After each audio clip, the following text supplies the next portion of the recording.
गुस्सा, गम, over confidence, counter polarisation, वादी में कमल मुरझाया, जाटलैंड में गैर जाट गुगली से कांग्रेस बोल्ड। हरियाणा में यह माना जा रहा था कि कांग्रेस क्लीन स्वीप करते हुए एक तरफा जीत हासिल करेगी। सभी एग्जिट पोल हरियाणा में कांग्रेस की सरकार बनाने की बात कर रहे थे, लेकिन जनता यहां भाजपा की हैट्रिक बनवाते हुए नजर आ रही है। हर आदमी में होते हैं 10-20 आदमी, जिसको भी देखना हो कई बार देखना। नमस्कार, आप देख रहे हैं न्यूज कॉल 24। देश दुनिया की हर छोटी बड़ी खबर सीधे आपके स्क्रीन पर। हर दिन नए विषय, नए मुद्दों पर चर्चा। यहाँ हम आपको हर खबर के पीछे के असली मायने क्या हैं बताने का प्रयास करते हैं। न्यूज कॉल 24 परिवार का हिस्सा बने, साथ ही वीडियो को हाइप देकर चैनल को सपोर्ट करें। बात समझनी है तो पूरी सुननी होगी। न्यूज कॉल 24 के खास प्रोग्राम में आपका स्वागत है। मैं हूं आपके साथ सुशील गिरीश। वीडियो में आखिरी तक बने रहिए। आइए बढ़ते हैं खबरों की तरफ। हरियाणा जम्मू कश्मीर विधानसभा चुनाव के नतीजों को देखकर निंदा फालजी का यह शेर बड़ा मौजूद सा लगता है। मासूका क्या सोचती है, जनता के दिल में क्या है, यह जानना समझना टेढ़ी खीर है। जनता के किसी फैसले के पीछे क्या वजह होती है, यह जानना भी आसान नहीं है। जनता ने कांग्रेस को जलेबी बना दिया या कांग्रेस खुद ही मतदाता की जलेबी मिस्ट्री को नहीं सुलझा पाई। हरियाणा के नतीजे कुछ ऐसा ही दिखा रहे हैं। हालांकि यह बात भी है कि जनता के फैसले आपको सरप्राइज जरूर कर सकते हैं, लेकिन डिसअपॉइंटमेंट नहीं करते। कुल मिलाकर यही जनमत की खूबसूरती है। ऐसा ही इस बार भी दिखा। आतंक और डर के आगे जम्मू कश्मीर में लोगों ने बढ़ चढ़कर वोटिंग की। जबरदस्त मतदान ने साबित किया कि जमहूरियत में जनता का कितना भरोसा है। वहीं हरियाणा में यह माना जा रहा था कि कांग्रेस क्लीन स्वीप करते हुए एक तरफा जीत हासिल करेगी। सभी एग्जिट पोल हरियाणा में कांग्रेस की सरकार बनाने की बात कर रहे थे, लेकिन जनता यहां भाजपा की हैट्रिक बनवाते हुए नजर आ रही है। हरियाणा के नतीजों ने चौंकाया, वहीं जम्मू कश्मीर के परिणाम लगभग अनुमान के मुताबिक ही बने रहे। एक छोटी सी रिक्वेस्ट है आपके लिए। मैं उम्मीद करता हूं कि आप चैनल को सब्सक्राइब करने के साथ साथ नोटिफिकेशन के लिए बेल आइकन को जरूर प्रेस करेंगे। आइए पहले समझते हैं कि हरियाणा चुनाव में प्रमुख मुद्दे क्या थे। मोटे तौर पर ऐसा माना जा सकता है कि वहां चुनाव 5 मुद्दों के इर्द गिर्द घूम रहा था। पहला, बीजेपी सरकार के खिलाफ एंटी इनकम्बेंसी। दूसरा, किसानों का गुस्सा,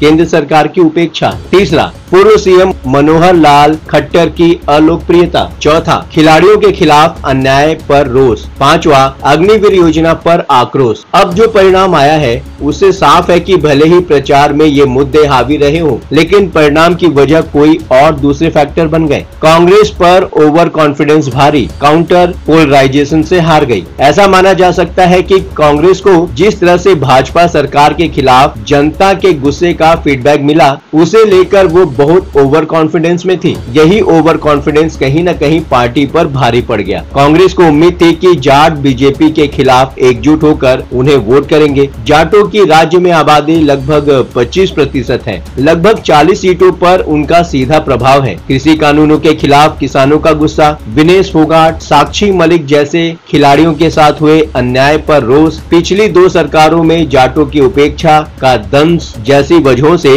जाट भाजपा के खिलाफ थे। उनके इस गुस्से को कांग्रेस अपने पक्ष में मानकर चल रही थी। इन सभी बातों से कांग्रेस को लगा कि जाटों का एकमुश्त वोट उन्हें ही जाने वाला है, लेकिन वे ये समझ नहीं पाए कि भाजपा ने पिछली 2 सरकारें इन्हीं जाटों के खिलाफ गैर जाट जातियों को एकजुट करके बनाई थी। इन जातियों में बनिया, ब्राह्मण, राजपूत प्रमुख तौर पर हैं। ओबीसी जातियों को सीएम सैनी ने इस बार भी जाटों के खिलाफ गोलबंद किया। जैसे ही जाटों की एकजुटता के बारे में गैर जाट जातियों को एहसास हुआ, वे काउंटर पोलराइज हो गई। साथ ही इस बार भी जाट वोट बांटने के लिए जेजेपी, इनेलो जैसी पार्टियां भी मैदान में थी। नायाब दांव से काटी एंटी इनकम्बेंसी। पूर्व सीएम खट्टर की अलोकप्रियता को भी भाजपा ने भांप लिया था। नायाब सिंह सैनी को सीएम बनाकर इस मुद्दे को खत्म करने की कोशिश की गई। गुजरात में यह प्रयोग भाजपा कर चुकी थी, जब पहली बार के विधायक भूपेंद्र पटेल को सीएम बनाकर तत्कालीन सीएम रूपानी के खिलाफ खिलाफ चल रहा लोगों का गुस्सा खत्म करने की कोशिश हुई थी। परिणाम बताते हैं कि यह दांव भी भाजपा के पक्ष में काम कर गया। सैनी ने न सिर्फ खट्टर सरकार के खिलाफ एंटी इनकम्बेंसी फैक्टर को कम किया, बल्कि वे पिछड़ी जाति के वोट को भाजपा के पक्ष में लाने में सफल रहे। बीजेपी ने यह भी सावधानी रखी कि पूरे इलेक्शन में कहीं भी खट्टर दिखाई न दे। उन्हें पूरे कैंपेन से दूर रखा गया। सैनी ने पिछड़ा वर्ग के लिए कई योजनाएं शुरू की, जिनमें केंद्र सरकार की गरीब कल्याण और किसानों को फायदा पहुंचाने वाली योजनाओं की बहुत मदद मिली। ऐसा मानने में भी कोई गुरेज नहीं है कि डायरेक्ट बेनिफिट वाली इन योजनाओं ने हरियाणा की भाजपा सरकार की बहुत बड़ी मदद की। शैलजा के बहाने टारगेट पर दलित सम्मान। चुनाव के बाद से लगातार भाजपा शैलजा के बहाने दलित उपेक्षा की बात कर रही थी। शैलजा को दलित आत्मसम्मान का मुद्दा बना रही थी। शैलजा भी इस मुद्दे पर चुप्पी साधकर भाजपा के कैंपेन को अघोषित तौर पर मदद भी कर रही थी। हालांकि वोटिंग के पहले जरूर उन्होंने कुछ बयान पार्टी के फेवर में दिए, लेकिन कांग्रेस वक्त पर शैलजा को साधने में कामयाब नहीं हो पाई। चूंकि राज्य में दलित जातियां भी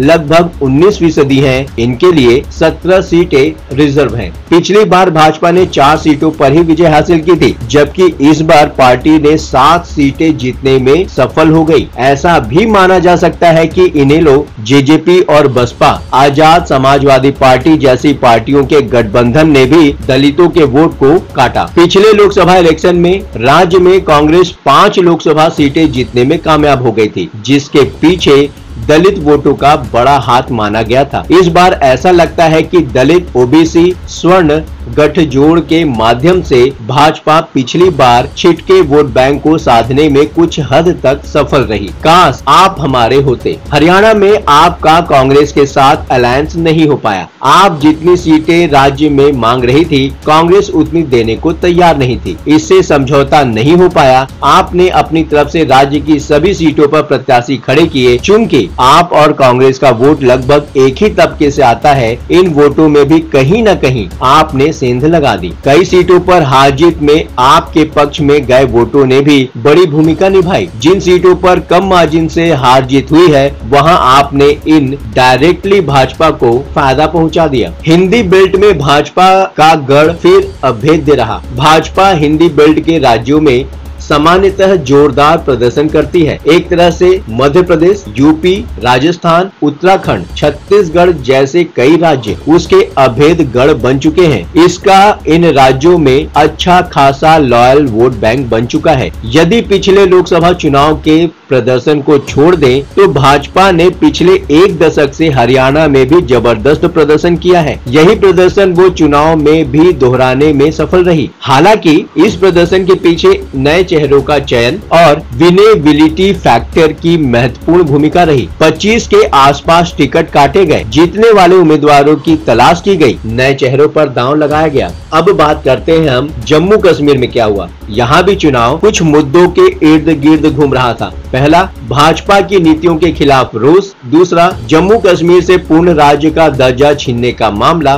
तीसरा, बेरोजगारी बढ़ने का मुद्दा। चौथा, 10 वर्ष तक जम्मू कश्मीर की उपेक्षा करने का आरोप। पांचवा, 370 के खिलाफ रोष। छठवां, राज्यपाल की बढ़ी हुई शक्तियां। वहीं भाजपा के जो मुद्दे थे, कांग्रेस नेशनल कॉन्फ्रेंस के पाकिस्तान से संबंध। दूसरा, अब्दुल्ला और कांग्रेस का परिवारवाद। और तीसरा, कांग्रेस नेशनल कॉन्फ्रेंस के लोगों से झूठे वादे। जम्मू कश्मीर का परिणाम देखें तो साफ समझ में आता है कि यहाँ पॉकेट्स में ही मुद्दे और वोटिंग हुई है। यानी घाटी के मुद्दे अलग रहे, वहीं जम्मू में किन्हीं और मुद्दों ने काम किया। मोटे तौर पर देखें तो कांग्रेस नेशनल कांग्रेस की जीत में उनकी कुछ बातों का योगदान माना जा सकता है। स्मार्ट इलेक्शन स्ट्रैटेजी, कांग्रेस गठबंधन की धुरी। परिणाम यह भी बता रहे हैं कि स्मार्ट इलेक्शन स्ट्रैटेजी, सीटों का सही तरीके से बंटवारा, वोट ट्रांसफर करने में सफलता, विनिंग कैंडिडेट का चयन, ये सभी फैक्टर मिलकर भाजपा की जीतने की रेसिपी बन सकते हैं। इसके आगे के चुनाव में रिप्लिकेट करने की भी कोशिश की जाएगी। जहां हरियाणा में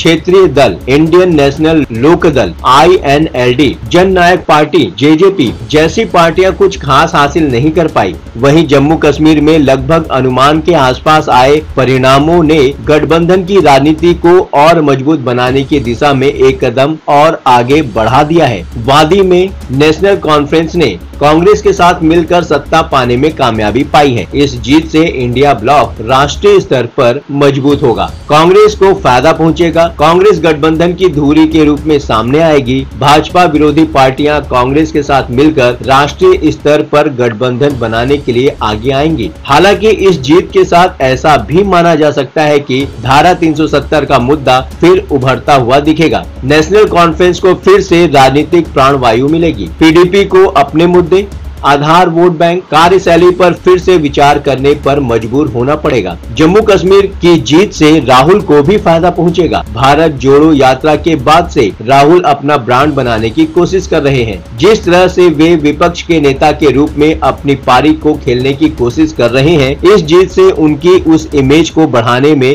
जरूर ही मदद मिलेगी। अब बात करते हैं महाराष्ट्र झारखंड चुनाव में दोनों पार्टियों को बूस्ट अप कैसे मिलेगा। इन नतीजों का असर महाराष्ट्र और झारखंड के चुनाव पर भी पड़ेगा, जहां जल्द ही चुनाव होने की उम्मीद है। हालांकि महाराष्ट्र और झारखंड में भाजपा को जहां हरियाणा की जीत से फायदा मिलेगा, वहीं कांग्रेस को भी जम्मू कश्मीर की जीत से बूस्टअप मिलने की उम्मीद रहेगी। गुस्सा, गम, ओवर कॉन्फिडेंस, काउंटर पोलराइजेशन अब हमें कहां कहां देखने को मिलने वाला है, ये तो आने वाला वक्त बताएगा। बातों ही बातों में मुद्दे की बात हो जाती है। अब आपकी बात नहीं रहेगी अनसुनी। आपकी सलाह, आपकी सोच और आपकी राय हमारे लिए मायने रखती है। कमेंट करके अपनी प्रतिक्रिया अवश्य दें। अभी तक आपने इस चैनल को सब्सक्राइब नहीं किया है तो देर किस बात की, चैनल को अभी सब्सक्राइब करें। नोटिफिकेशन में जाकर बेल का आइकन दबाना बिल्कुल भी ना भूलें। आज के लिए बस इतना ही। लगातार खबरों के लिए बने रहिए न्यूज़ कॉल 24 के साथ।